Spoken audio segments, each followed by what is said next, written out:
decides to spend that money on a real-life Iron Man suit. Okay, so and then I thought, okay, this would be quite funny. We could make it just to put people off the scent. We'll make it Jimmy Fallon, okay? And he's like really useless. He's the worst superhero you've ever seen in your life. But there were kind of some semi-okay superheroes that they're complaining about, and everyone thinks on his talk show he has a lot of big stars, and he's always trying to shift emphasis. So people are trying to guess who this guy is with this Iron Man suit, and he's always trying to blame other people. So like if he has Sylvester Stallone on, he tries to drop hints in the interview that it's probably him. So that kind of stuff goes. But I didn't pursue that. I've never put anything too autobiographical in it. There might be stuff in it which comes to me and I'm not sure, because I described that, and if there are any children here, cover your ears, but I described a lot of the, shall we say, sexual content in the book, but not that explicitly. And sometimes the pages would come back, I'd start crying. It was, I mean, what's it called? All lies, all lies. I'm even saying to him, please, can you make that just a tiny bit less graphic? I mean, once again, children cover your ears, could you just, not show the full strap on? It was stuff like that. We had these very strange conversations. I don't know, his wife doesn't know what our relationship is, because she overhears stuff and there's no real explanation for them. And interestingly, you do a bit of artistic chores as well, illustrating a cover. Tell us about your drawing talents. Well, it was Ian's idea. Ian said I should maybe try and draw a cover because I sketch all the time. I'm sure all of you who are comic fans, we all love drawing our favourite characters, and that's, when I was a kid, my dream was to be a comic book artist, but I never would put the work in. So I can draw reasonably well, but I couldn't do a professional job. I can't do perspective, for example. I can't do strap-ons. All those essentials that you need if you're going to work for Marvel or DC.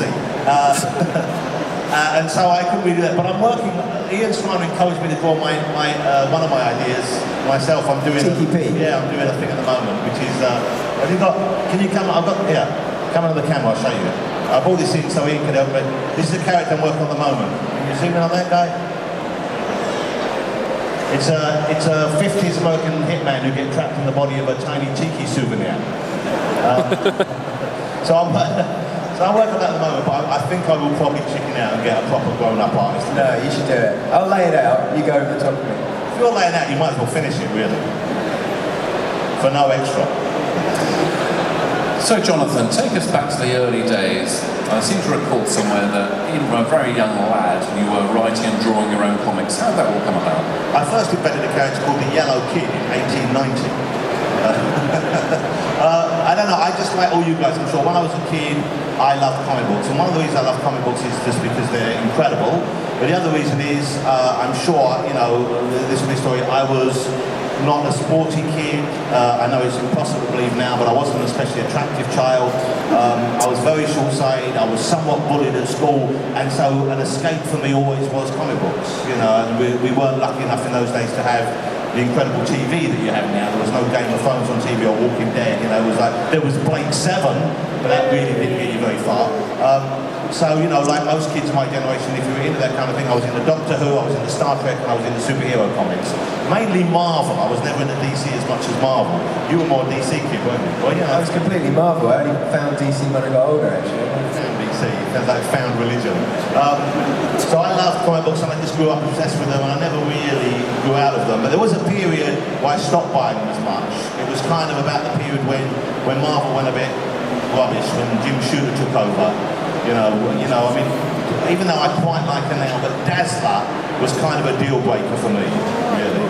So, and She-Hulk I was never convinced about. And Spider-Woman, when they first came out, they were clearly just designed to get more comics on the shelves. And when they went crazy with 200 X-Men books, I love 3 or 4 of them, but when there's too many, so I kind of stopped buying comics then, but got back into them a few years later. I got back into them via Mark Millar's work. So, I mean, I always kept buying the good books, but I started buying stuff like more undergroundy stuff, like Charles Burns and Chris Ware and those guys.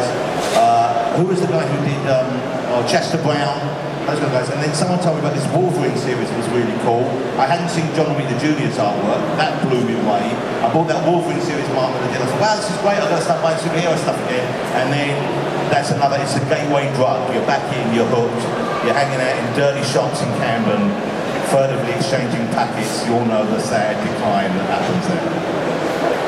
So a question to both of you really is, what are you reading now? What are the kinds of artists, writers, creators, characters that are influencing and fusing into your work?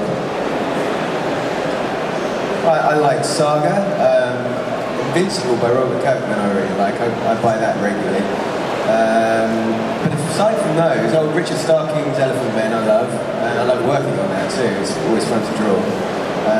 But I don't get a lot of time to read comics anymore. When I can, I do. But drawing comics is so time consuming that it takes up most of your energy and time. So I wish I did have more time to read comic books. Take a day off. Yeah, wouldn't that be nice?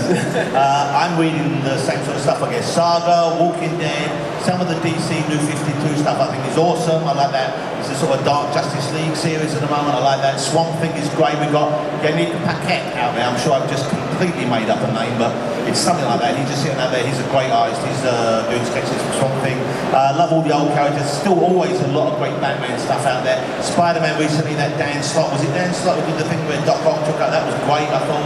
And often I'll buy just for the artist or buy just for the writer. So I'll always buy anything that Kirkman does, that Hickman does, that Brian Vaughan does. I'll pick up Miller's new books. I won't always pick them up twice, but I'll pick them up once.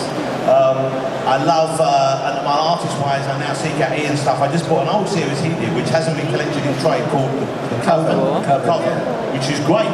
But there's kind of legal problems with that. It's weren't enough strappings, that's the problem. So I love that. I give most image books a look if I can. I mean, and I still buy a lot of the Marvel and DC stuff, and a lot of the underground stuff. And I love it when you see a good, like I go to most of the comic shops in town, but Gosh in particular, if you're